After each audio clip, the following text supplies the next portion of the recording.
तो हेलो बच्चों, जैसे कि हमने पिछली वीडियो के अंदर डिस्कस कर लिया था होमोजीनियस और हेट्रोजीनियस मिक्सचर्स क्या होते हैं। तो आज हम शुरू करेंगे कि इन्हीं होमोजीनियस और हेट्रोजीनियस मिक्सचर्स को आगे किस तरह से डिवाइड किया जाता है। तो होमोजीनियस मिक्सचर को आगे डिवाइड किया गया है सॉल्यूशन में, ठीक है, और हेट्रोजीनियस को डिवाइड किया गया है सस्पेंशन और कोलॉइड में। तो तुम्हें फिर से मैं बता दूं होमोजीनियस क्या होते हैं, जो एक जैसे लगते हैं, जिसमें मिलने के बाद जैसे मान लो पानी के अंदर तुमने अल्कोहल वाला, मैंने जो तुम्हें दारू वाला एग्जांपल दिया था, है ना, पानी के अंदर तुम अगर अल्कोहल मिला दोगे तो वो पूरी तरह से उसके अंदर एक जैसा दिखने लग जाएगा, हमें पता नहीं चलेगा वाटर कहाँ पे है, अल्कोहल कहाँ पे है।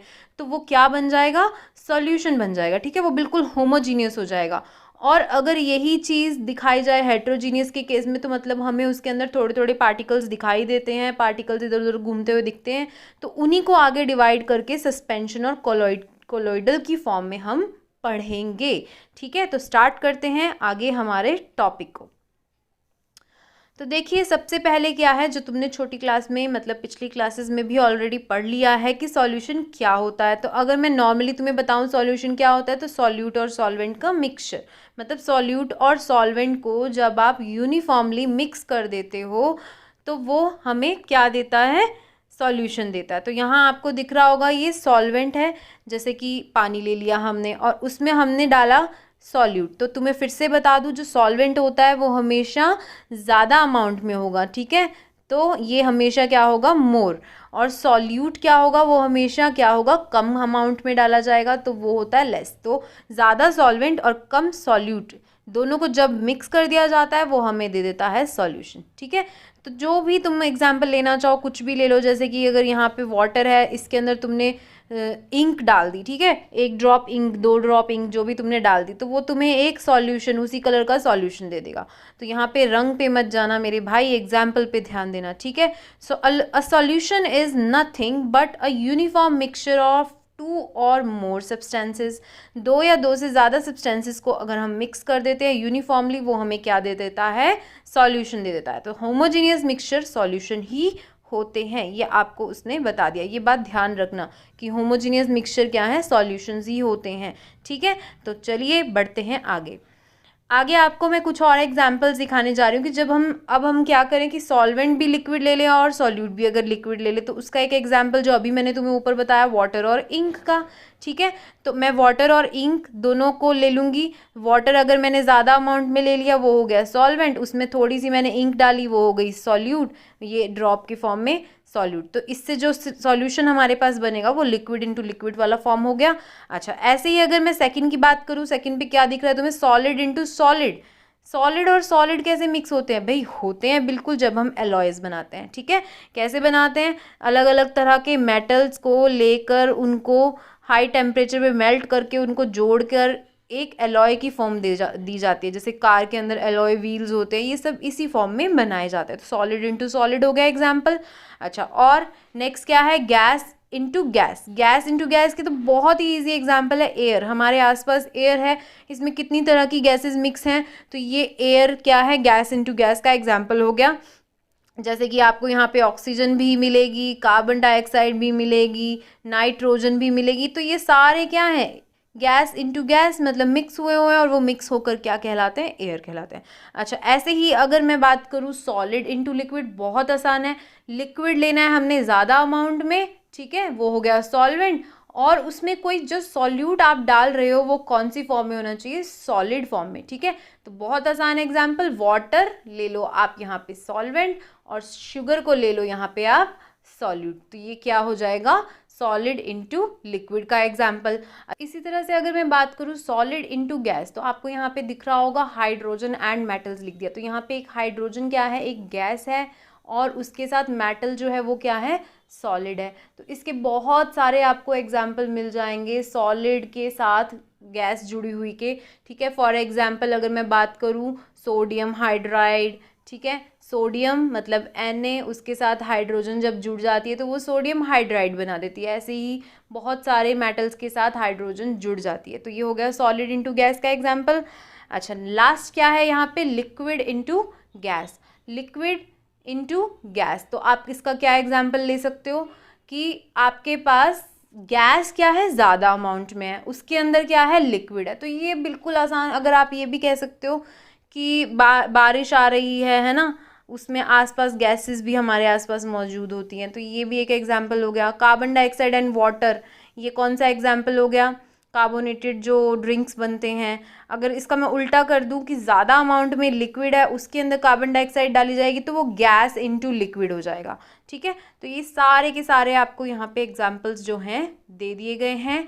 आगे बढ़ते हैं, इसका बिल्कुल छोटे से टाइप में क्वेश्चन पूछा जाता है, आपको एग्जाम्पल पूछ लिए जाते हैं। नेक्स्ट है प्रॉपर्टीज़ ऑफ अ सॉल्यूशन। देखो, अब तुम्हें एक बात पहले ही बता रही हूँ, जो तुम यहाँ पे सॉल्यूशन, सस्पेंशन और कोलॉइडल पढ़ोगे, इनकी प्रॉपर्टीज़ को बहुत ध्यान से पढ़ना, क्योंकि इनको कंपेयर करके आपको क्वेश्चन पूछा जाता है। ठीक है, तो बहुत ध्यान से इनको सुनते जाना, जो जो तुम्हें बताया जा रहा है। सबसे पहली प्रॉपर्टी इन्होंने बताया कि सॉल्यूशन एक होमोजीनियस मिक्सचर होता है। ये मैं तुम्हें पहले भी बता चुकी हूँ। मतलब आप लिक्विड ले रहे हो या फिर कोई भी सॉल्वेंट ले रहे हो, और उसमें जो सॉल्यूट आप मिक्स कर रहे हो वो मिक्स हो जाते हैं यूनिफॉर्मली मिक्स होने के बाद वो कैसे लगते हैं, बिल्कुल एक जैसे, हमें पता ही नहीं चलता सॉल्यूट कहाँ गया। तो आपको यहाँ पे एग्जांपल दिख रहा होगा कि पानी के अंदर क्या डाला जा रहा है, नमक। ठीक है, तो ये सॉल्ट सॉल्यूशन जो बनेगा वो क्या होगा, एक होमोजीनियस मिक्सचर बन जाएगा, वो एक जैसा लगेगा, हमें अलग अलग सॉल्ट उसमें दिखाई नहीं देगा। ये हो गई इसकी पहली प्रॉपर्टी। सेकेंड प्रॉपर्टी क्या है, we can not see the particles of a solution through naked eyes as their size are less than 1 nanometre in diameter. अब देखो, बिल्कुल आसान सी बात है, ध्यान रखो, सॉल्यूशन है, पार्टिकल्स पूरी तरह से उसके अंदर घुल चुके हैं, हमें वो अलग अलग नहीं दिखाई देते। तो ये यहाँ पे मैडम जी बहुत कोशिश कर रही हैं उसको देखने की कि कहीं से कहीं दिख जाए पार्टिकल्स, पर ये चश्मा लगा के नहीं दिखेगा मैडम जी, आपको यूज़ करना पड़ेगा माइक्रोस्कोप। उसके लिए आपको बहुत ज़्यादा छोटे छोटे पार्टिकल्स देखने हैं, तो माइक्रोस्कोप चाहिए। अच्छा, तो अब यहाँ याद करने वाली बात क्या है, याद कर लेना मेरे भाई ये बात कि साइज़ जो होता है इनका वो क्या होता है, 1 नैनोमीटर से भी कम, मतलब 10⁻⁻⁹ मीटर, इतू से भी कम सा। ठीक है, मतलब वो हमें दिखाई ही नहीं देंगे। पानी के अंदर आपने नमक डाल दिया, तो नमक कितने पार्टिकल्स के अंदर डिवाइड हो चुका है, छोटे छोटे छोटे छोटे पार्टिकल। फर्स्ट चैप्टर में पढ़ा था ना तुमने कि ये पार्टिकल्स का साइज बहुत छोटा होता है, तो सॉल्यूशन के पार्टिकल्स का साइज 1 नैनोमीटर से भी स्मॉल होता है। ये याद रहेगा, बिल्कुल रहेगा। आगे देखो, the path of light is not visible through the solution. इसमें बच्चे कंफ्यूज होते हैं, लेकिन तुम्हें इस वीडियो के अंदर मैं बिल्कुल क्लियरली बताऊंगी कि इसका मतलब क्या होता है। देखो, यहाँ बोल रहे हैं कि जब आप सॉल्यूशन के अंदर से, ये कॉलॉइड और सस्पेंशन को चाहे मत समझो, चाहे बाद में समझना, क्योंकि बाद में फिर से आएगा, सिर्फ इतना देखो कि जब वो टॉर्च लाइट सॉल्यूशन के अंदर से डाली जा रही है, क्या तुम्हें जो जिस तरह से दोनों बॉटल्स के अंदर येलो येलो लाइट का पाथ, मतलब उसका रास्ता दिखाई दे रहा है कि वो किस फॉर्म में जा रहा है, क्या वही चीज़ तुम्हें सॉल्यूशन के अंदर दिखाई दे रही है? क्या यहाँ पे तुम्हें कोई येलो कलर की लाइट अंदर दिखाई दे रही है? नहीं दे रही, लेकिन इन दोनों में दिखाई दे रही है। ठीक है, तो ये पहली बात तो यहीं याद रख लेना कि इसमें पाथ विजिबल नहीं होता, किसमें, सॉल्यूशन के अंदर। इट मीन्स जब आप सॉल्यूशन के अंदर फ्लैश लाइट या टॉर्च से उसको देखने की कोशिश करते हो पार्टिकल्स से, तो हमें उसका लाइट का पाथ विजिबल नहीं होता। अब देखो मेरी बात, अगर किसी चीज़ के रास्ते में मतलब लाइट के रास्ते में अगर मैं यहाँ पे कुछ रख दूँ, हर्डल्स रख दूँ, रुकावट रख दूँ, तो लाइट क्या करेगी, है ना, अपनी डायरेक्शन बदल देगी या कुछ करेगी, क्योंकि उस हर्डल ने उसका रास्ता रोका, इसका मतलब स्कैटर होगी लाइट। ठीक है, तो स्कैटरिंग ऑफ लाइट तभी पॉसिबल है ना जब पार्टिकल का कुछ साइज होगा, उसका तो कुछ साइज ही नहीं है। तो यहाँ पे सॉल्यूशन के जो पार्टिकल्स हैं, particles do not scatter light through them that as they are extremely small. वो इतने छोटे हैं कि लाइट जो उस पर आ रही है वो लाइट से टकरा ही नहीं सकते, क्योंकि वो हैं ही बहुत छोटे, तो वो उसके रास्ते में हर्डल नहीं बनते, इसीलिए लाइट किसी से टकराएगी नहीं, तो वो हमें उसका पाथ भी विजिबल नहीं, आई और गई पता भी नहीं चलेगा। समझ गए? आगे देखिए, ये आपने कितनी प्रॉपर्टीज़ पढ़ ली, 3। पहली थी होमोजीनियस मिक्सचर होते हैं, दूसरी आपने ये पढ़ा कि इनका साइज़ जो है वो 1 नैनोमीटर से भी कम होता है, और तीसरा आपने ये पढ़ा कि इसका पाथ ऑफ लाइट हमें विजिबल नहीं होता सॉल्यूशन के थ्रू। अगली प्रॉपर्टी क्या है, we can not separate the particles of a solution by methods of filtration. आप पार्टिकल्स को कैसे सेपरेट कर सकते हो जब उसका साइज़ ही बहुत छोटा है, इतना छोटा है कि वो हमें दिखाई ही नहीं दे रहा, तो दिखाई नहीं दे रहा तो वो किसी चीज़ में पकड़ा भी कैसे जाएगा, है ना। क्या कहते हैं, वो डॉन को पकड़ना मुश्किल ही नहीं नामुमकिन है। तो जब मैं बात करती हूँ सॉल्यूशन की, क्योंकि वो होमोजीनियस मिक्सचर है, वो पूरी तरह से उसके अंदर मिक्स हो चुका है। तो अगर वाटर की मैं बात करूँ, वाटर के अंदर जो तुमने कुछ भी मिक्स किया है उसको फिल्टर करके देख लेना, अगर वो पार्टिकल्स का साइज़ बड़ा होगा तब तो यहाँ पे कुछ ना कुछ आ जाएगा, मतलब रेजिड्यू होगा। लेकिन अगर उसके पार्टिकल्स ही बहुत छोटे हैं कि वो रुक ही नहीं रहे हैं फिल्टर पेपर के थ्रू, वो सारे के सारे कहाँ चले गए, नीचे चले गए, तो इसका मतलब नो रेजिड्यू, कुछ भी पीछे शेष नहीं बचा। ठीक है, और हमें क्या मिल रहा है, एक क्लियर सॉल्यूशन मिल रहा है, जैसा था वैसा का वैसा हमें वो मिल गया। फॉर एग्जांपल अगर हमें रूह अफ़ज़ा, है ना, रूह अफ़ज़ा वाला जो ड्रिंक होता है, पानी के अंदर लाल लाल पानी जो सारा है, अगर मैं इसको इसमें पॉर करूँ, कुछ आएगा यहाँ, मिलेगा आपको, नहीं मिलेगा कुछ भी। तो ये हो गया, अगली प्रॉपर्टी हो गई आपकी कि हम इन पार्टिकल्स को सेपरेट नहीं कर सकते मेथड ऑफ फिल्ट्रेशन से, फिल्ट्रेशन मेथड लगा के नहीं कर सकते। तो कैसे कर सकते हैं, कर सकते हैं अभी आप जब आगे अगली वीडियो में मैं आपको बताऊंगी कि किस तरह से हम कई ऐसी चीज़ों को सेपरेट कर सकते हैं। सो आगे देखिए डिफरेंट टाइप्स ऑफ सॉल्यूशन। अभी तुमने प्रॉपर्टीज़ पढ़ ली, अब सिर्फ ये समझ लो कि सॉल्यूशन किस तरह के हो सकते हैं। ठीक है, तो दो तरह के सॉल्यूशन होते हैं, कंसनट्रेटेड और डाइल्यूट। तो ध्यान से देखो मैं इसमें आपको क्या बताना चाहती हूँ। कंसनट्रेटेड सॉल्यूशन में वो क्या कह रहे हैं कि आपको यहाँ पे जो ब्लू कलर के जो पार्टिकल्स दिख रहे हैं वो सॉल्यूट हैं, और जो पिंक कलर के पार्टिकल्स दिख रहे हैं वो क्या है, सॉल्वेंट है। ठीक है, तो इसमें ये आपको क्या कहना चाहता है, बहुत सारे सॉल्यूट पार्टिकल्स थोड़ी सी अमाउंट के सॉल्वेंट में होंगे। हम हमेशा यही पढ़ते हैं ना, सॉल्यूशन क्या होता है कि ज़्यादा सॉल्वेंट ले लो और कम सॉल्यूट ले लो, लेकिन जो कंसनट्रेटेड होगा उसमें सॉल्यूट क्या होगा, बहुत ज़्यादा होगा, और सॉल्वेंट क्या होगा, कम होगा।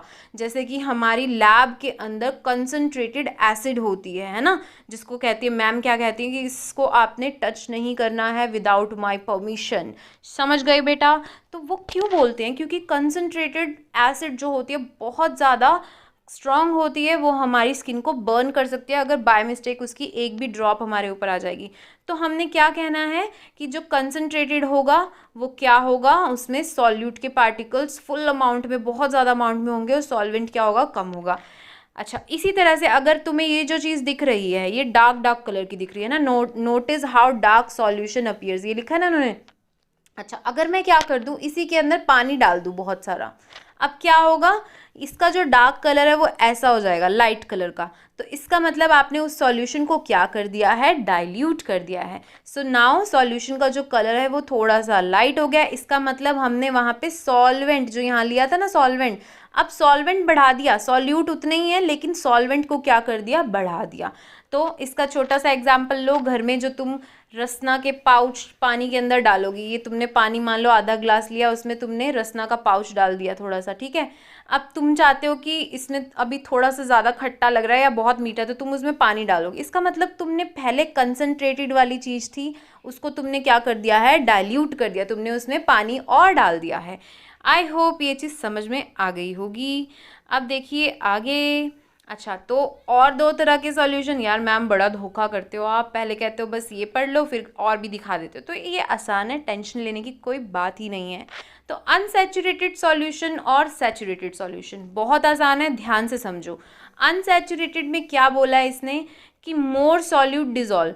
अब फॉर एग्जाम्पल आपने ये जो टेस्ट ट्यूब ली है इसके अंदर ले लिया पानी, है ना, ये टेस्ट ट्यूब के अंदर तुमने पानी लिया हुआ है, तुम इसके अंदर शुगर डालते जा रहे हो, जब तक शुगर उसमें डिज़ोल्व हो रही है, मतलब मोर सॉल्यूट डिज़ोल्व, जब तक वो हो रही है डिज़ोल्व, इसका मतलब वो है अभी अनसैचुरेटेड। क्या है वो, अनसैचुरेटेड। जब तक वो इसके अंदर घुलती जाएगी वो क्या है, अनसैचुरेटेड।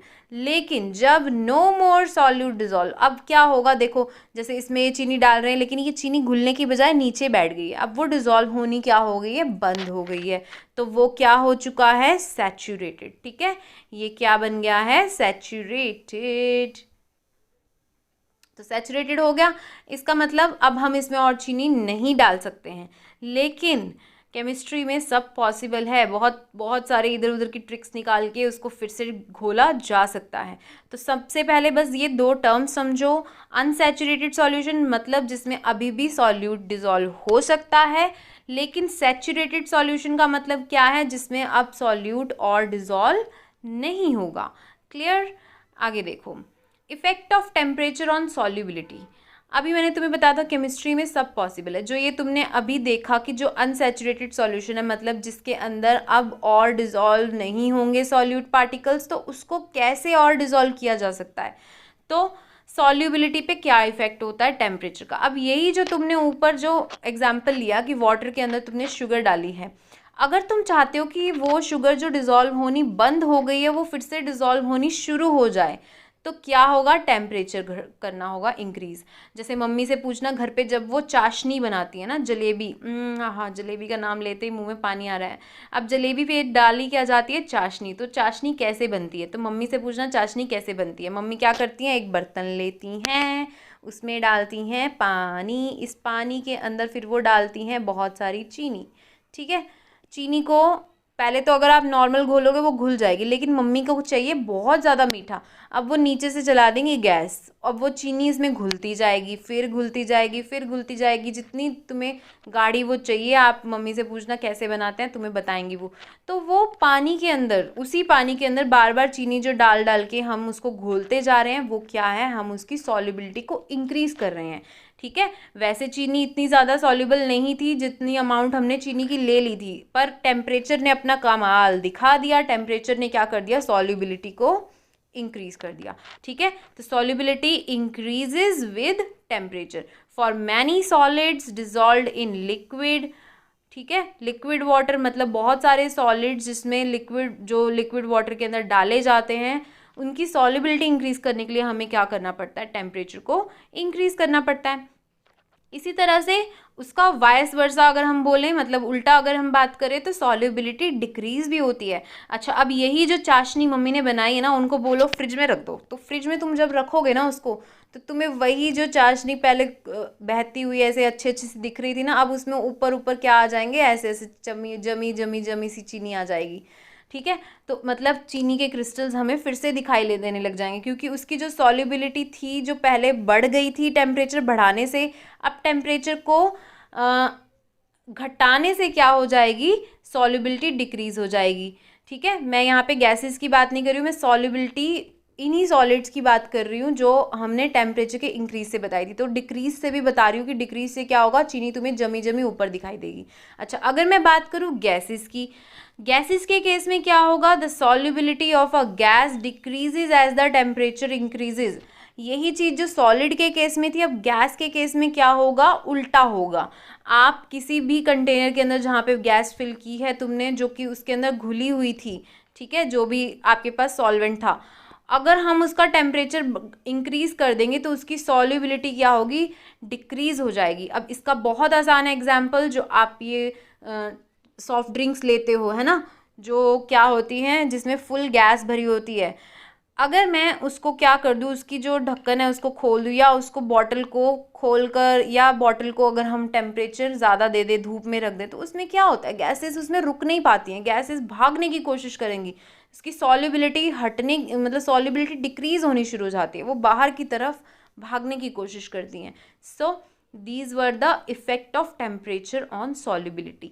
सॉलिड के केस में भी बता दिया तुम्हें मैंने, और गैस के केस में भी बता दिया। ठीक है, आगे देखिए, कंसंट्रेशन ऑफ अ सॉल्यूशन। ये यूज़ होता है किस लिए, जब आपको इससे रिलेटेड कोई न्यूमेरिकल करना होता है। तो कंसंट्रेशन ऑफ अ सॉल्यूशन क्या होता है, बहुत आसान बात है। जो तुम ऊपर सारी चीज़ें अभी पढ़ रहे थे कि पानी के अंदर तुमने चीनी डाली, तो ये चीनी कितनी अमाउंट में डाली और कौन सी चीज़ के अंदर, और वो चीज़ जो ली है तुमने वो कितनी अमाउंट में, ये सारा निकालना कौन करता है, किसका खेल होता है, कंसंट्रेशन ऑफ सॉल्यूशन के फॉर्मूले का।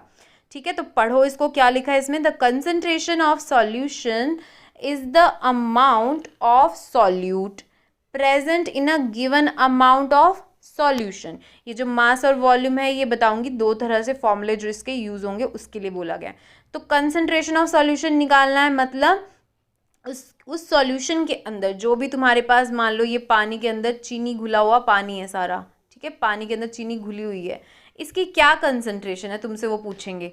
तो कंसंट्रेशन वर्ड से ही ध्यान रखना, मतलब वो आपसे ये पूछ रहे हैं कि कितनी अमाउंट सॉल्यूट है कितने अमाउंट ऑफ सॉल्यूशन में, या फिर कितनी अमाउंट चीनी या फिर सॉल्यूट है कितने अमाउंट ऑफ सॉल्वेंट में। मेरी बात समझ रहे हो या नहीं? क्या बोला मैंने? मान लो मैंने यहाँ पे पानी ले लिया इसके अंदर, ठीक है, वो तुम्हें मान लो उसने बता दिया कि ये पानी कितना है 1 kg, या जो भी तुमने लेना है, मैं बस अमाउंट ले रही हूँ एक बार यहाँ पे। अच्छा, उसमें वो क्या कह रहे हैं, चीनी डाल दो। अब तुमने चीनी डाल दी इसमें 2 3 4 चम्मच। अब ये 2 3 4 चम्मच में कितनी अमाउंट चीनी गई है वो तुम्हें निकालना पड़ता है, ठीक है। मान लो तुम्हें वो भी पता है तो तुम क्या निकाल लोगे, कंसंट्रेशन निकाल लोगे। अब वो कैसे होगा, बिल्कुल आसान है, अभी बताती हूँ। सबसे पहले एक और चीज़ देख लो, जब तुम्हें इसकी परसेंटेज निकालनी होगी, मतलब मास बाय मास, सॉल्यूशन का भी और सॉल्यूट का भी, जब तुम्हें दोनों का मास दे रखा हो, मतलब ऐसा बोला गया हो कि 1 किलो पानी ले लो, ठीक है, ठीक है, 1 किलो पानी ले लो या 1 किलो दूध ले लो, उसके अंदर तुमने आधा किलो चीनी डाल दी। मैं जस्ट एक एग्जांपल ले रही हूँ, इतना कितना खर्चा कर लोगे तुम, आधा किलो पानी, आधा किलो क्या नाम है, आधा किलो चीनी ले लोगे और 1 किलो दूध ले लोगे, इतना तो मम्मी तुम्हें मार देगी। इतने एग्जाम्पल्स ट्राई मत करना। थोड़ा सा पानी लेना, थोड़ी सी चीनी लेना, लेकिन उसकी तुम्हें मास पता होना चाहिए। तो mass of solute, mass of solution अगर पुट कर दोगे, यहाँ पे मैं सॉल्यूशन बोल रही हूँ, ध्यान से देखो, ठीक है, मतलब इसका टोटल, अभी मैं इसका एग्जाम्पल भी बताऊंगी तुम्हें, मल्टीप्लाई बाय 100 कर दोगे, वो आ जाएगा तुम्हारा परसेंटेज। जैसे कि तुम अपने मार्क्स की परसेंटेज निकालते हो, कैसे निकालते हो, किसी पर्टिकुलर सब्जेक्ट की अगर निकालें तो उस सब्जेक्ट के मार्क्स ऊपर रखोगे, या फिर जो तुम्हारे टोटल मार्क्स आए हैं वो ऊपर रखते हो, कितने में से आए वो नीचे रखते हो, मल्टीप्लाई 100 कर देते हो, है ना। अच्छा, इसी तरह से मास बाय वॉल्यूम, मतलब जो सॉल्यूट है वो तो क्या है, मास की फॉर्म में, मतलब सॉलिड फॉर्म में था तो हमने किलोग्राम ग्राम में ले लिया, लेकिन जो सॉल्यूशन है वो लिक्विड फॉर्म में तो हम उसकी वॉल्यूम लेते हैं, तो वहाँ पे तब आपको ये यूज़ करना है। क्लियर? अब देखो इसका एक example, a solution contains 40 gram of common salt in 320 gram of water. बहुत आसान है, क्या बोला है उसने कि क्या ले लो, 320 ग्राम पानी ले लो, ठीक है, और उसमें 40 ग्राम क्या डाल दो, नमक। 320 ग्राम वाटर में क्या डालना है हमें, 40 ग्राम सॉल्ट डालना है। तो मतलब तुम्हें यहाँ पे क्या दे दिया, सॉल्वेंट का मास दे दिया और सॉल्यूट का मास दे दिया, है ना। तो मास ऑफ सॉल्यूशन मतलब क्या होता है, सॉल्यूट और सॉल्वेंट को प्लस करना है, तो मास ऑफ सॉल्यूशन क्या बनेगा, 360 ग्राम। मतलब इन दोनों चीज़ों को जब हम कंबाइन कर देंगे वो कितनी हो गई, 360 ग्राम हो गई। तो अब आपको निकालना क्या है, calculate the concentration in terms of mass by mass percentage of a solution. तो आपको क्या निकालना है यहाँ पे, मास बाय मास परसेंटेज निकालने। तो तुमने अभी फॉर्मूला ऊपर पढ़ा था, क्या था फॉर्मूला, देखो, mass of solute upon mass of solution multiply by 100। तो लगा दिया फॉर्मूला हमने, मास परसेंट ऑफ सॉल्यूशन लगा दिया फॉर्मूला, मास ऑफ सॉल्यूट कितना है, मास ऑफ सॉल्यूट 40, और तुमने अभी सॉल्यूशन का मास निकाला, वो तुमने कितना निकाला, 360, दोनों को डिवाइड किया और मल्टीप्लाई कर दिया 100 से, कितना आंसर आ गया, 11.1%। ये होगी आपकी कंसंट्रेशन, जो कि आपने किस टर्म में निकाली, मास बाय मास। इसी तरह से आपको किस तरह से दे दिया जाएगा सॉल्यूशन की जो वॉल्यूम की फॉर्म में अगर पूछ लिया जाएगा तो वो मास अपॉन वॉल्यूम हो जाएगी, ठीक है, मास बाय वॉल्यूम। उस केस में आपको यहाँ पे जो भी सॉल्यूशन दे रखा होगा, जो भी चीज़ दे रखी होगी वो लीटर मिलीलीटर इस तरह से इस फॉर्म में आपको दे दी जाएगी।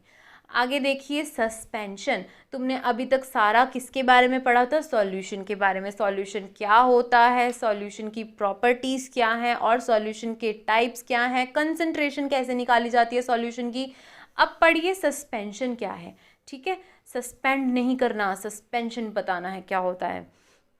अब देखो सस्पेंशन क्या है, सस्पेंशन किसके अंदर आता है, हेट्रोजीनियस के अंदर, है ना। सस्पेंशन और कॉलॉइड किसके पार्ट्स हैं, हेट्रोजीनियस के। तो सस्पेंशन क्या है, सस्पेंशन इज फॉर्म्ड व्हेन 2 और more substances are mixed in a non uniform manner. Uniform manner तो क्या था, सॉल्यूशन बिल्कुल एक जैसा हो जाता था, बिल्कुल पता ही नहीं लगता था पार्टिकल्स कहाँ गए। लेकिन जब तुम क्या करोगे, ऐसी दो चीज़ों को, सब्सटेंसेस को मिक्स करोगे जिसमें उसको हमने नॉन यूनिफॉर्म वे में मिक्स किया है, और मिक्स होने के बाद हमें उसके पार्टिकल्स दिखाई दे रहे हैं। तुम्हें ये दिख रहा होगा, बहुत आसान एग्जाम्पल है कि इस ग्लास के अंदर तुम्हें ये जो जितने भी मैंने सॉल्यूट पार्टिकल्स लिए हैं वो तुम्हें दिखाई दे रहे होंगे, है ना। तो ये क्या है, एक हेट्रोजीनियस का एग्जाम्पल भी हो गया, और तुम यहाँ पे इसको क्या बोलोगे कि ये सस्पेंशन है। तो हेट्रोजीनियस मिक्सचर्स क्या होते हैं, सस्पेंशंस होते हैं।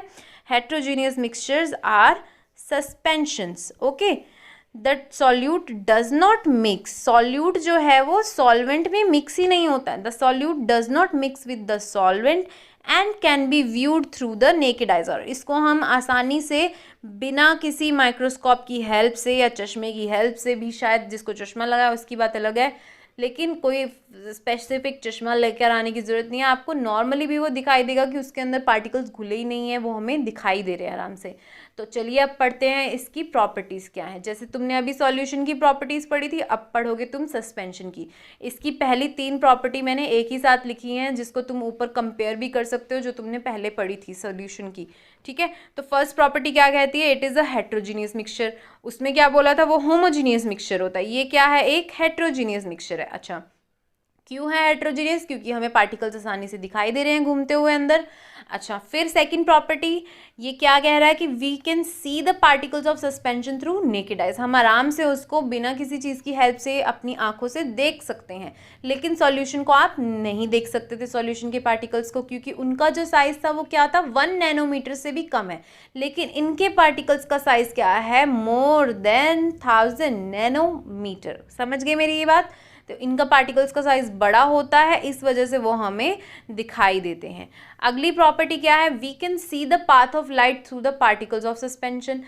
ऊपर भी तुम्हें मैंने जो पिक्चर दिखाई थी उसमें तुम पार्टिकल्स के जो पाथ है लाइट, मतलब अगर मान लो जो तुमने सस्पेंशन वाला यहाँ पे सस्पेंशन वाला यहाँ पे तुमने मिक्सचर रख दिया, ठीक है, जिसके अंदर सॉल्यूट के पार्टिकल्स तुम्हें दिखाई दे रहे हैं। जब तुम उसमें से लाइट पास करवाओगे तो तुम्हें लाइट का जो पाथ है वो क्या होगा, विजिबल होगा। तुम आसानी से उसके पाथ को देख सकते हो, जैसे कि इसके अंदर से ये तो क्या था, सॉल्यूशन, हमें इसमें इसके लाइट के पाथ का दिखाई नहीं दे रहा, पता नहीं चल रहा, क्योंकि कोई पार्टिकल उसको रोकने के लिए बैठा ही नहीं यहाँ पे। लेकिन ये थोड़ा सा मिल्की सा इसके अंदर पार्टिकल्स जो हैं वो घूम रहे हैं, जो कि लाइट से टकराएंगे और लाइट का हमें पाथ भी दिखाई देगा। समझ गए मेरी बात।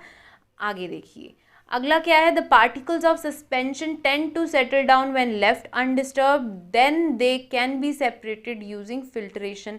अब जैसे मिट्टी वाला ये जो तुम्हें पानी दिख रहा है, ठीक है, सैंड सॉल्यूशन, अब इसमें क्या है, ये जो सैंड है क्या ये वाटर में सॉल्यूबल है, बिल्कुल भी नहीं है, ये घुलेगी ही नहीं। हम इसको अगर थोड़ी देर के लिए ऐसे ही रख देंगे अनडिस्टर्ब, तो ये क्या होगा, सारी मिट्टी नीचे बैठ जाएगी और हम उसको फिल्टर कर लेंगे। फिल्टर करेंगे तो फिल्टर पेपर के अंदर क्या बचेगा, रेजिड्यू बचेगा। जो तुम्हें याद हो मैंने ऊपर सॉल्यूशंस में बताया था, उसमें क्या था कि उसमें कोई रेजिड्यू बच नहीं रहा था, क्योंकि वो क्लियर सॉल्यूशन था। उसको हम चाहे 10 घंटे भी रख देंगे तो भी उसके पार्टिकल्स नीचे नहीं बैठेंगे। तो आपको बस इसमें यही बताना है कि इसको हम फिजिकल मेथड यानी कि फिल्ट्रेशन यूज़ कर अलग कर सकते हैं। आगे देखिए कॉलॉइड्स, ठीक है, समझ में आ गया। प्रॉपर्टीज हो गई किसकी किसकी, सॉल्यूशन की, सस्पेंशन की। अब हम पढ़ेंगे कॉलॉइड्स की। तो कॉलॉइड क्या भला है, कॉलॉइड है क्या, कभी सुना है इसका नाम? तो अब सुन लीजिए अगर नहीं सुना, और ये बहुत आसान है, बिल्कुल ध्यान से इसको समझने की कोशिश करना। तुम्हें मैंने ये बताया था कि सस्पेंशन और कोलॉइडल दोनों किसके अंदर आते हैं, हेट्रोजीनियस में। तो एक बात अब ध्यान से सुनो, जो सस्पेंशन होते हैं वो वाकई में हमें दिखाई देते हैं कि वो हेट्रोजीनियस है, लेकिन जो कोलॉइड्स होते हैं वो देखने में हमें नहीं पता लगता कि वो हेट्रोजीनियस है। वो हमें देखने में तो कैसे लगते हैं, जैसे कि वो होमोजीनियस ही है बिल्कुल।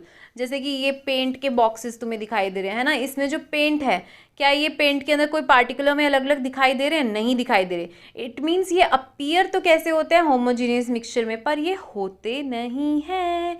मतलब हाथी के दांत दिखाने के और खाने के और, कहते हैं ना, तो वो चीज़ है, मतलब जो दिखता है वो होता नहीं है, ठीक है, अपीयरेंस पे मत जाओ। तो क्या है कोलॉइडल सॉल्यूशन, अ कोलॉइडल सॉल्यूशन और colloid is a uniform solution of 2 और मोर सब्सटेंसेस। अब ये यूनिफॉर्म सॉल्यूशन है क्योंकि वो एक जैसा ही लग रहा है, लेकिन उसके पार्टिकल्स फिर भी अंदर बहुत सारे होते हैं। The particles are relatively very small then the solution appears as a homogeneous mixture but it is not. मतलब इसके पार्टिकल्स भी छोटे तो होते हैं, लेकिन किससे छोटे होते हैं, सस्पेंशन वालों से। अब कैसे होते हैं वो मैं तुम्हें बताती हूँ, तुम अगले वाले पॉइंट में पढ़ोगे। तो ये क्या बोलना चाह रहा है, जो मेन बात ये बोलना चाह रहा है कि ये अपीयर होते हैं होमोजीनियस मिक्सचर, पर ये होते नहीं हैं, ये क्या होते हैं, हेट्रोजीनियस ही होते हैं। आगे देखो इसकी प्रॉपर्टी आपको फर्स्ट क्या मिल रही है, colloids are heterogeneous in nature. अभी बताया ना मैंने, झूठ नहीं बोलती मैं, colloids are heterogeneous in nature, मतलब उसके जो पार्टिकल्स हैं वो उसके अंदर घूम रहे हैं, देखने में नहीं पता चल रहा लेकिन घूम रहे हैं अंदर, ठीक है।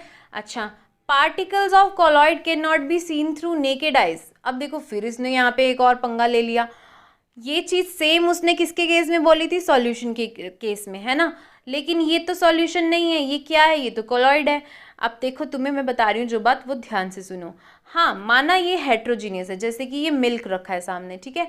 अगर मैं बात करूँ मिल्क की, तो मिल्क के अंदर वाटर भी होता है थोड़ा सा, मिल्क के अंदर फैट्स भी होता है, प्रोटीन्स भी होता है, बहुत सारी चीज़ें अंदर घूम रही हैं, ठीक है। जब आप मिल्क को देखोगे ध्यान से आपको पता चल जाएगा कि मिल्क के अंदर पार्टिकल्स वैसे तो रियलिटी में तो घूम रहे होते हैं, पर वो हमें दिखाई नहीं देते, देखने में वो हमें लग रहा है कि बिल्कुल शांत आराम से पड़ा हुआ कुछ है, लेकिन ऐसा नहीं होता, ठीक है। जैसे फॉर एग्जांपल अगर हम दूध को बॉईल करके रख दें थोड़ी देर बाद, तो उसकी जो सारी मलाई है, जो क्रीम है, वो आ जाती है ना। जब दूध का बर्तन खाली होता है तो उसमें नीचे नीचे जमी जमी सी साइडों पे लगी हुई मलाई होती है, तो वो हेट्रोजीनियस का हमें एक तरह से एग्जांपल दिखा रहा है। अच्छा, अगली प्रॉपर्टी क्या है, third, the particles scatter a beam of light pass through the colloid. इसमें भी क्योंकि पार्टिकल्स अंदर घूम रहे हैं तो वो लाइट को स्कैटर करेंगे, मतलब हमें उसका पाथ क्या होगा, विजिबल होगा। समझ गए मेरी बात? आपको देखो यहाँ पे थोड़ा थोड़ा धुंधला सा उसका पाथ विजिबल है, और यहाँ पे सस्पेंशन में मैंने ऊपर पहले ही बता दिया सिर्फ सॉल्यूशन के अंदर उसका पाथ विजिबल नहीं होगा। तो इस चीज़ को ध्यान से पढ़ो। लाइट की बीम इसने इसमें डाली, तो इसमें सॉल्यूशन में तो लिख दिया इसने नॉट विजिबल, एग्जाम्पल दे दिया वाटर।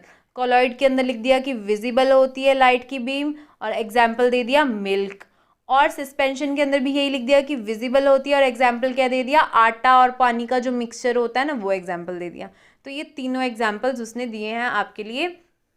आगे देखिए, ऊपर जो मैंने यहाँ पे एक प्रॉपर्टी अभी तुम्हें नहीं बताई वो ये है कि size of particle is between 1 nanometre and 1000 nanometre, मतलब सॉल्यूशन और सस्पेंशन के बीच का, ठीक है, जो साइज होता है वो इन कॉलॉइड्स का होता है 1 नैनोमीटर और 1000 नैनोमीटर के बीच का साइज। क्या ये बात क्लियर हो गई? बिल्कुल हो गई, कोई मुश्किल नहीं है। क्या याद रखना है, इसका पाथ विजिबल नहीं होता, इसका होता है, इसका भी होता है, ठीक है, क्योंकि यहाँ पे भी पार्टिकल्स प्रेजेंट हैं, यहाँ पे भी पार्टिकल्स प्रेजेंट है। बस एक अलग बात इसमें क्या है कि ये देखने में होमोजीनियस लगता है लेकिन होता नहीं है, बहुत खतरनाक होता है, ये बहुत नंबर कटवाता है बच्चों के। अच्छा, अगली प्रॉपर्टी क्या बोल रहे हैं कि colloids are stable in nature, the particles of colloid do not settle down if left undisturbed और अनइंटरप्टेड। अब देखो एक और पंगा क्या है इसका, कि अगर हम दूध, जैसे दूध का एग्जांपल ले ले, कॉलॉइड है दूध, अगर मैं उसको वैसे ही नॉर्मली रख दूँ, ठीक है, उसमें हमें कुछ नहीं पता चलेगा, उसके पार्टिकल्स नीचे नहीं बैठते हैं, हमें दिखाई नहीं देते हैं नीचे बैठे हुए, वो देखने में वैसे ही लगते हैं जैसे थे, ठीक है। अच्छा, फिर we can not separate the particles of colloid through filtration. अब तुम कहोगे मैम मलाई को तो हम सेपरेट कर सकते हैं, तो आप पूरी की पूरी फैट्स को उसमें से नहीं निकाल सकते, थोड़ी देर बाद उसमें फिर मलाई आ जाएगी, थोड़ी देर बाद रखोगे फिर मलाई आ जाएगी, तो ये कहाँ से, जादू से आती है? नहीं, ठीक है, तो क्योंकि वो उसके अंदर प्रेजेंट रहती है। तो अगर हमें इसको क्या करना है, अलग करना है, तो इसके लिए एक मेथड होता है सेंट्रीफ्यूगेशन, जैसे कि ज़ोर ज़ोर से गोल गोल उसको घुमा दो तो मिल्क अलग हो जाती है, क्रीम अलग हो जाती है, तो वो जो हम मक्खन निकालने की प्रोसेस होती है ना, वो सेंट्रीफ्यूगेशन ही होती है। इसी तरह से मम्मी भी घर पे निकालती होंगी, गाँव के अंदर तो क्या होता है, मदानी से उसको करते हैं, रिड़कना बोलते हैं, है ना। ये सब मेथड हमारे घरों में होते हैं, बस इसके साइंटिफिक नेम हमें नहीं पता होते हैं। तो क्या बोला मैंने कि फिल्ट्रेशन से आप इसको अलग नहीं कर सकते हो, क्योंकि इसके पार्टिकल्स बैठते नहीं हैं, नीचे नहीं बैठते कि हम उसको फिल्टर कर लेंगे, बार बार उसके अंदर से क्रीम फिर निकलती रहती है। तो ये तीनों के तीनों जो हमने अभी पढ़े उसका मैंने तुम्हें फिर से एक नॉर्मल वे में एक चार्ट बना के दिखा दिया है। क्या है चार्ट, दोबारा सुनिए, फटाफट से तीनों को कंपेयर करना, क्योंकि ये क्वेश्चन इसी तरह से पूछा जाता है। क्या है ट्रू सॉल्यूशन का मतलब? अच्छा, एक और बात बता दूं, सॉल्यूशन को हम ट्रू सॉल्यूशन भी बोलते हैं क्योंकि उसमें पार्टिकल्स पूरी तरह से उसमें घुल चुके होते हैं। अच्छा, ट्रू सॉल्यूशन क्या है? होमोजीनियस, सोल या फिर कोलॉइड क्या है? हेट्रोजीनियस, और सस्पेंशन भी क्या है? हेट्रोजीनियस, ठीक है। अच्छा, इसका जो साइज़ होता है वो 1 नैनोमीटर या फिर 10⁻⁻⁹ मीटर से कम होता है। और सस्पेंशन का ना जो साइज़ होता है वो 1000 नैनोमीटर से ज़्यादा होता है, लेकिन कोलॉइड का क्या होता है, इन दोनों के बीच का होता है। ठीक है, क्या 1 नैनोमीटर और 1000 नैनोमीटर के बीच का होता है। अच्छा, अगली प्रॉपर्टी क्या है कि particles can pass through filter paper. हमने can not pass through filter paper हमने पहले ही पढ़ा था, क्योंकि वो पूरी तरह से उसमें मिक्स हो चुके हैं, वो फिल्टर पेपर पे नहीं आएंगे तो वो उसमें से पास भी नहीं हो सकते। इसमें क्या है, can not pass through filter paper, ये तुमने अभी अभी पढ़ा। जो मिल्क वाला एग्जाम्पल या कोई भी और कोलॉइड का एग्जाम्पल, पेंट ले लो, है ना, जो दीवारों पे होने वाला पेंट है, उसको फिल्टर करके तुम अलग नहीं कर सकते हो। तो ये हम फिल्टर पेपर का यूज़ करके अलग नहीं कर सकते। ऐसे ही लेकिन सस्पेंशन की बात करें तो वो हो सकता है। सस्पेंशन के पार्टिकल्स घूम रहे होते हैं, मिट्टी वाला जो तुमने अभी सैंड वाला एग्जांपल लिया था, वाटर और सैंड को मिक्स करोगे, या चॉक पाउडर, या जो भी फ्लावर वाला जो आटा मिक्स किया था पानी में, ये सारे इसके एग्जाम्पल है, हम इसको आराम से फिल्टर कर सकते हैं। अच्छा, ट्रू सॉल्यूशन स्टेबल है, इसको जितनी देर मर्जी रख दो ये वैसे का वैसे ही रहेगा, इसके कोई पार्टिकल्स नीचे आके नहीं बैठेंगे। अच्छा, अगर मैं सस्पेंशन की बात करूँ, ये अनस्टेबल है, थोड़ी देर बाद पार्टिकल्स नीचे बैठे हुए दिखाई देंगे तुम्हें। और अगर मैं बात करूँ कोलॉइड की, तो स्टेबल हैं ऑलरेडी, ठीक है, और इसमें कोई भी नीचे आके पार्टिकल्स नहीं बैठेंगे। अगर हमें उनको पार्टिकल्स को अलग करना है तो कौन सी प्रोसेस लगती है, सेंट्रीफ्यूगेशन। सेंट्रीफ्यूगेशन क्या होता है, गोल गोल गोल गोल मिक्स की तरह घुमा देना चाहिए उसको अच्छे से, चक्कर आएंगे चक्कर, तो वो अलग हो जाएगा। अच्छा, और फिर तुम्हें लास्ट में क्या दिया है, एग्जाम्पल्स दिए हैं कि अगर मैं पानी में नमक, पानी में शुगर डाल दूँ तो ये सॉल्यूशन का एग्जाम्पल है, वो पूरी तरह से उसमें मिक्स हो जाते हैं।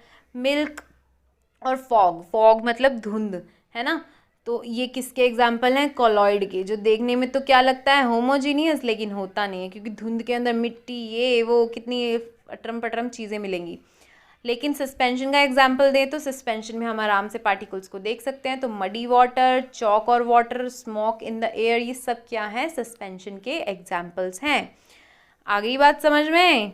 तो आगे देखिए टिंडल इफेक्ट क्या है। तो तुमने अभी ऊपर सारा लाइट पास करने वाला सिस्टम देखा ना, कि इसमें से लाइट पास करते हैं तो पाथ दिखता है, ये सब कुछ क्या कहलाता है, टिंडल इफेक्ट। ठीक है, कुछ लोग इसको टाइंडल इफेक्ट बोलते हैं, कुछ इसको टिंडल इफेक्ट बोलते हैं, तो कुछ भी बोल लेना भाई, जो भी है पढ़ने से मतलब रखो।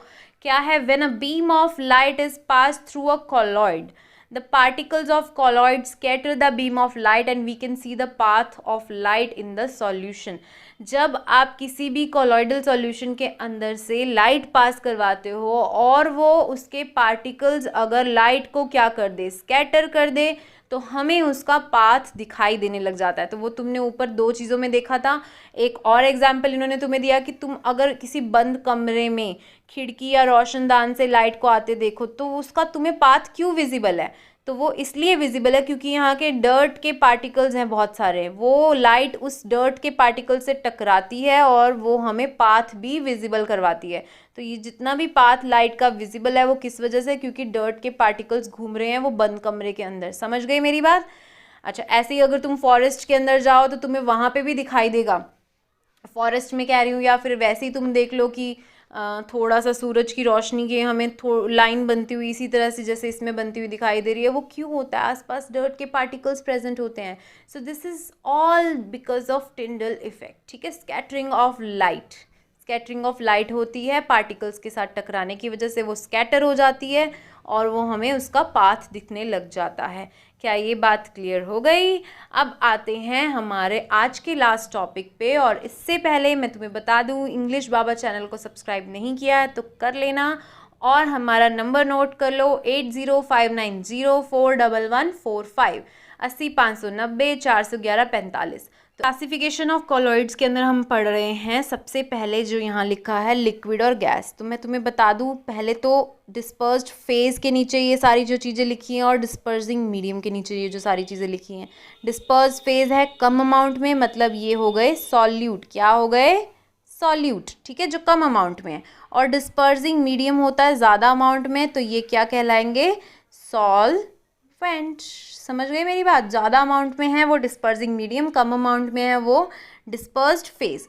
तो इसको तुमने अब याद किस तरह से रखना है, जब भी मैं बोलूँगी तो मैं बोलूँगी liquid into gas, solid into gas, gas into liquid, मतलब लिक्विड गैस के अंदर है तो ये कहलाता है एरोजोल टाइप। इसी तरह से सॉलिड गैस के अंदर है तो ये कहलाता है एरोजोल टाइप। समझ गए मेरी बात? ये टाइप भी पढ़ना है आपको, एग्जाम्पल्स भी पढ़ने हैं आपको। तो चलिए शुरू करते हैं। फर्स्ट क्या है, लिक्विड इनटू गैस, मतलब गैस ज़्यादा है लेकिन उसमें लिक्विड की अमाउंट कम है। तो सबसे आसान बादल, है ना, बादल के अंदर लिक्विड, मतलब जो बारिश जब आती है तो वो इसी तरह से एग्जाम्पल को आप समझ सकते हो। तो बारिश जब आएगी इसका मतलब बादलों के अंदर पानी है, और बादल खुद क्या है, एक गैस की फॉर्म है, ठीक है। तो क्लाउड्स हो गए, ये क्या होते हैं, क्लाउड्स जब बारिश देते हैं तो वो लिक्विड उसके अंदर स्टोर होता है और वही बारिश बन के नीचे आता है। समझ गए?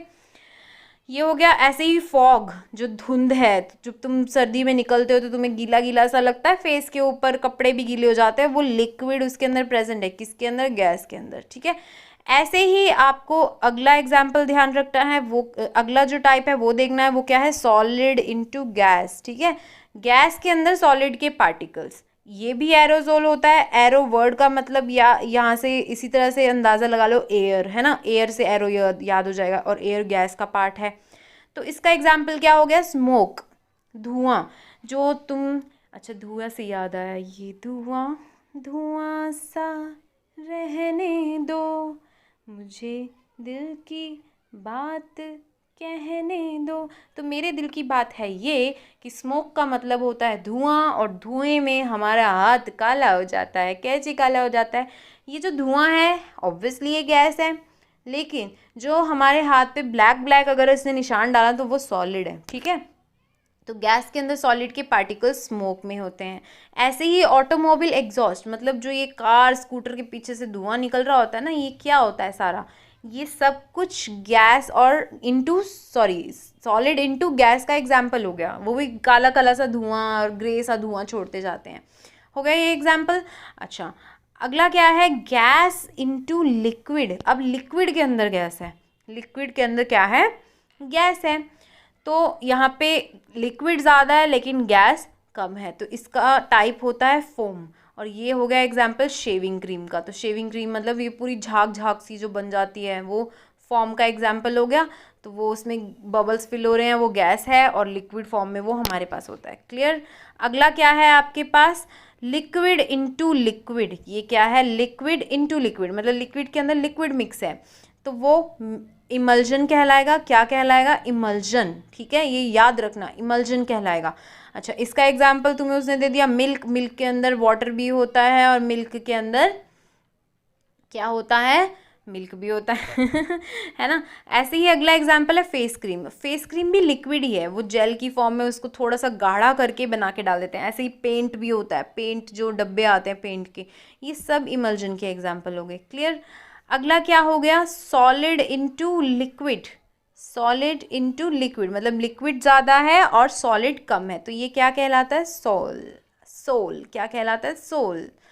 मिल्क ऑफ मैग्नीशिया और मड, ये क्या है, इसी के एग्जाम्पल है। मिल्क ऑफ मैग्नीशिया क्या है, जो वो एसिडिटी से रिलीफ के लिए यूज़ किया जाता है, वो वाली दवाई है, ठीक है। उसमें लिक्विड के अंदर सॉलिड के पार्टिकल्स घोले गए होते हैं, तब जाके वो एक सोल बनता है। ऐसे ही मड है, मतलब कीचड़ है, या फिर पानी के अंदर आप सैंड डाल देंगे तो वो क्या है, सॉलिड इनटू लिक्विड का एग्जाम्पल है। वो घुलते भी नहीं हैं, ठीक है, वो घुलेंगे नहीं एक दूसरे के अंदर। ये जो कीचड़ आपको सड़क पे पड़ा हुआ दिखता है, वो एक जैसा ही दिखता है ना। अगला क्या है, गैस इनटू सॉलिड। सॉलिड के अंदर गैस फिल है, वो भी क्या कहलाएगी, फोम। स्पंज होती है, घर में स्पंज देखी होगी तुमने, स्पंज को अगर तुम दबाते हो वो दब जाती है वो सॉलिड लेकिन वो दब जाती है। तुमने फर्स्ट चैप्टर के अंदर भी पढ़ा था कि वो सॉलिड है तो वो कंप्रेस क्यों होती है, क्यों कंप्रेस होती है, उसमें क्या प्रेजेंट होती है, गैस प्रेजेंट होती है, ठीक है। तो स्पेसेस, एयर स्पेसेस होने की वजह से वो क्या हो जाती है, प्रेस भी हो जाती है। तो ये सारे इसके एग्जाम्पल्स हैं। रबर जो रबर बैंड हम यूज़ करते हैं वो स्ट्रेच भी हो जाता है ना, क्योंकि उसमें क्या होती है, गैस फिल होती है, एयर स्पेसेस होते हैं। स्पंज का एग्जाम्पल तुम्हें दे दिया मैंने। और ऐसे ही प्यूमिक स्टोन जो होता है, जो पैर साफ करने वाला पत्थर सा होता है, ठीक है, वो भी क्या होता है, सॉलिड के अंदर छोटे छोटे उसके अंदर होल्स होते हैं, ठीक है, वो एयर स्पेसेस होती हैं वहाँ पे। आगे देखिए क्या है, liquid into solid. Liquid into solid मतलब सॉलिड ज़्यादा है और लिक्विड उसके अंदर कम है। तो तुम खुद ही एग्जाम्पल समझ के देखो, गाढ़ा गाढ़ा सा एक जेली टाइप का कुछ बन जाएगा, तो वो जेल उसका एग्जाम्पल हो गया। अच्छा, अगर मैं उसके एग्जाम्पल्स और देखूँ तो जेल उसका टाइप हो गया। इसके अगर एग्जाम्पल्स की बात करें तो जेली जो तुम खाते हो, है ना, जेली वाली टॉफ़ी आती है, वो सॉलिड ज़्यादा है और लिक्विड कम है। ठीक है, ऐसे ही चीज़ और बटर, ये सब क्या है, इसी के एग्जाम्पल आ जाते हैं। तुम देख भी सकते हो बटर के अंदर क्या होता है, वाटरी कम है लेकिन सॉलिड ज़्यादा है। चीज़ भी ऐसे ही है, वाटरी कम है लेकिन सॉलिड ज़्यादा है। तो सबसे लास्ट में अब देखिए, लास्ट में क्या आता है, सॉलिड इनटू सॉलिड। सॉलिड और सॉलिड का मिक्सचर, तो वो क्या कहलाएगा, सॉलिड सोल।